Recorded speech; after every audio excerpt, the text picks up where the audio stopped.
E para entender a história da proibição da maconha, entrevistamos o historiador da USP, Henrique Carneiro.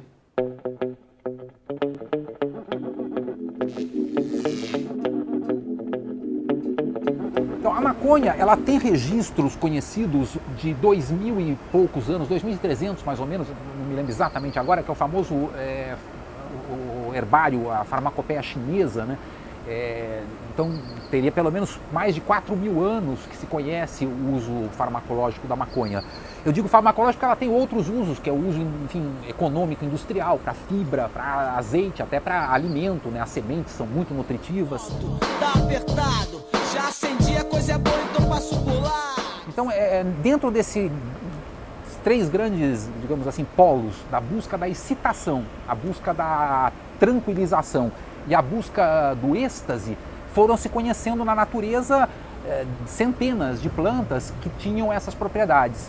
E isso fez com que a espécie humana, desde a época pré-histórica, selecionasse na natureza esse tipo de planta com grande, digamos assim, devoção por elas. A maconha, ela não é, digamos assim, uma espécie em si mesma. Ela é um produto da simbiose coevolutiva com a espécie humana. É igual a quase todas as plantas hoje domesticadas, como o milho, etc. O milho que a gente come não existia. Existia o teossinto, que era um milho totalmente diferente, pré-histórico. Então o milho hoje, assim, desse tipo, com envelope, em grandes grãos e tal. E da mesma forma a maconha e todas as outras plantas. Então a cannabis sativa, a própria palavra significa cultivada. É diferente da cannabis índica, que seria a mais original, né? Das regiões lá da Ásia Central, Himalaia, onde ela se originaria e de onde se difunde para o mundo. E tem ainda uma terceira variante, que é a ruderalis, que seria típica de certas regiões só da Rússia. E depois, para o mundo ocidental e para o mundo árabe e africano, veio pelo meio do comércio dos árabes. E a denominação mais comum era de origem indiana, bang. Com isso ela chega na África Oriental e na África do Sul. Não chega muito à África Ocidental, é tardio a chegada da maconha na África Ocidental, mas chega até Angola, mais ou menos. Não chega na parte da Guiné Equatorial, que isso é mais moderno e contemporâneo.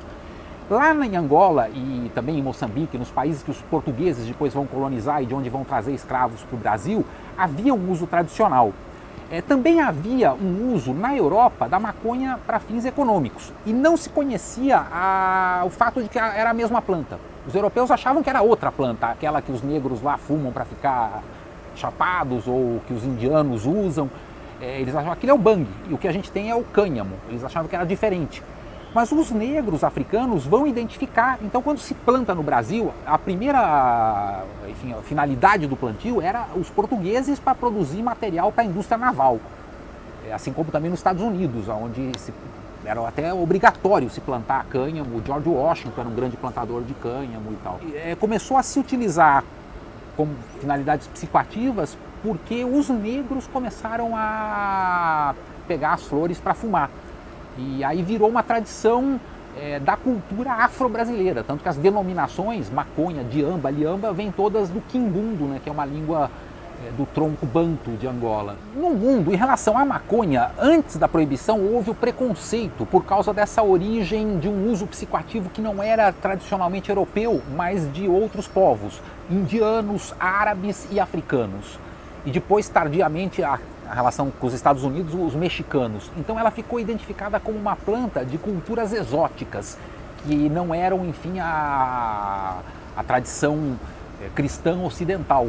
Há um elemento de discriminação étnica e religiosa com a maconha por causa disso. A primeira portaria, enfim, específica que se conhece no Brasil é a da Câmara do Rio de Janeiro de 1830, que proíbe o pito de pango, especificamente para uso de escravos ou mesmo negros libertos. Então, o que também identifica um traço racial, porque era um preconceito específico contra os ex-escravos, né? Agora, a proibição mesmo em escala global, ela vai começar a ocorrer no fim da proibição do álcool. 1937 é o ano em que nos Estados Unidos a maconha é proibida. Foi uma medida, digamos, quase que de regulação comercial que visava, na verdade, a proibição. Depois da Segunda Guerra, vem aí nas Nações Unidas a formalização da maconha como uma planta proibida, incluída nos tratados internacionais, sobretudo de 1961, que é a Convenção Única, que aí estabelece enfim, todo um arcabouço jurídico e policial internacional para reprimir. Né? E com a disposição da ONU, o Brasil se integra nesse quadro internacional. Hoje a gente vive certamente não só o declínio, mas eu diria já assim a crise final desse modelo proibicionista que está claramente em colapso. A razão fundamental desse colapso, eu diria que é a importância econômica que assumiu a maconha internacionalmente. É uma commodity de primeiro plano. Está em alguns países centrais à frente de coisas como o trigo, como o milho, como o próprio tabaco. Se fazem projeções para algo de 600 bilhões de dólares nos próximos anos com a legalização do uso recreacional. Então, no fundo, é uma questão de tornar oficial um comércio que clandestino não ofere rendas para o Estado, mas ofere para setores, enfim, da burguesia, que são setores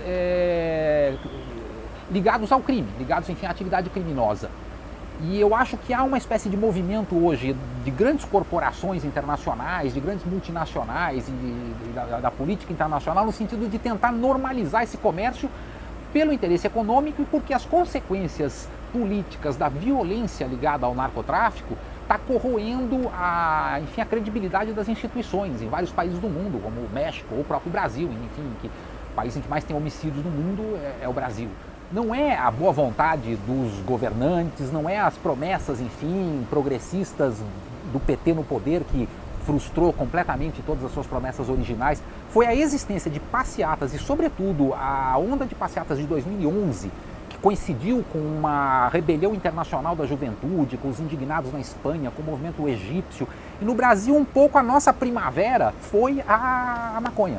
Foi as maiores manifestações juvenis, enfim, do período de 2011 foram em torno ou da maconha, ou depois da Marcha da Liberdade, depois da comemoração da decisão do Supremo Tribunal Federal, depois a invasão da USP pela polícia para prender 3 estudantes que leva a greve na USP, a ocupação da reitoria, tudo ligado ao tema da maconha. Então 2011 marcou a luta social, estudantil e juvenil no Brasil todo. Eles têm a motivação, enfim, do apetite de alimento, de sede, de água e de sexo. E a quarta motivação, não só do homem, mas enfim, das espécies animais, é a busca de plantas que produzem efeitos psicoativos.